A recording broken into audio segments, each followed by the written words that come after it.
I remember 40 years ago or 30 years ago, I remember New York had a reputation of having a high crime rate. It was insecure to walk around in Harlem and the Bronx and whatever. Has the policy, immigration policy of the city contributed to its present, or how has it contributed to its present reputation of being a very secure city? That's a great question. I don't know if it actually is our immigration policies that have contributed. I actually think there were two real policies that have made a tremendous difference.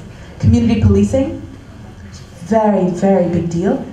You know, the police commissioner and the mayor at that time went into communities and said, we cannot do this alone. We need your help, right? There are crimes in your community, we need your help.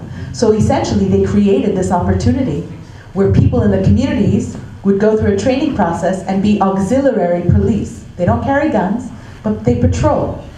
Right? We till today have auxiliary police. We have these young people, these explorers, they grow up to be auxiliary police.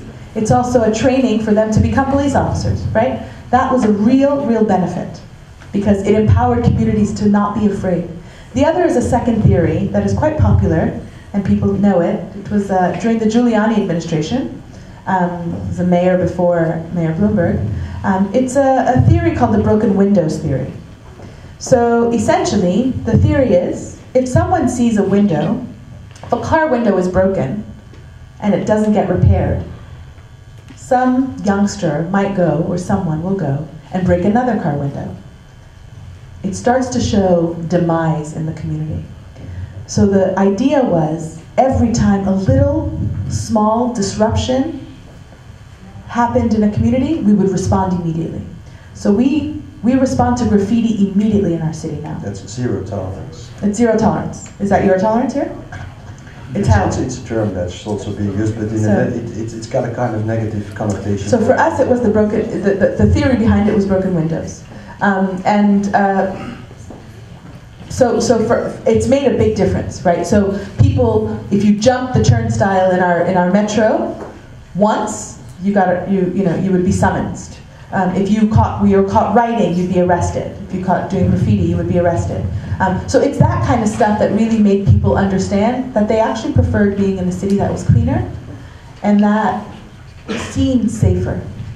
And over time, it just became the way things are. We have a lot of illegal guns in our streets, a lot. And my mayor is really, has very strong feelings about illegal guns because illegal guns are the actual things that are killing people. And unfortunately, the illegal guns are most highly found in communities of color and in low impoverished communities. And so we have a policing strategy right now that is called Stop and Frisk. Have you guys heard of this? Oh no? It's a huge debate in our city. Essentially, our police officers, if they think someone, what's the language? I'm trying to think of my politically correct term here.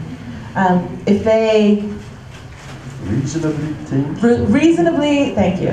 Reasonably assume that someone might be involved in a gang or could potentially be party to a crime, the police officer has the right to stop, ask questions, and frisk. It's a possibility that this is happening to our young people in particular. It's a very big possibility that this is, not possibility, it's happening, to our kids of color. It's a very big debate. This past weekend, or in the past month, because of all of the complaints of community, our police commissioner and our mayor has said, slow down, right? Everybody stop it, slow down. We've had 4 shootings with illegal guns in the past 4 weeks. And all of the fathers or parents of these children and the spouses of the police officers have come together and said, you can't stop stopping and frisking. You're getting guns off our street. So it's a very interesting, because the impact in communities is fear. And it's happening in communities of color, where we have the greatest rates of criminality, actually. But as a result of us slowing down, we actually had a rise in crime. And so akin to zero tolerance, we're going to go back to implementing stop and frisk. in a very rigorous way, because we have to respond to making sure we reduce crime in our community. It's very interesting. But New York is a much safer place. I grew up in New York City. I grew up in the Bronx. I already told you, if you've seen movies. It was not safe when I was growing up. It was not safe. It was not safe, I can assure you. It's a very safe place now. It's a very, very safe and wonderful place. Come and visit.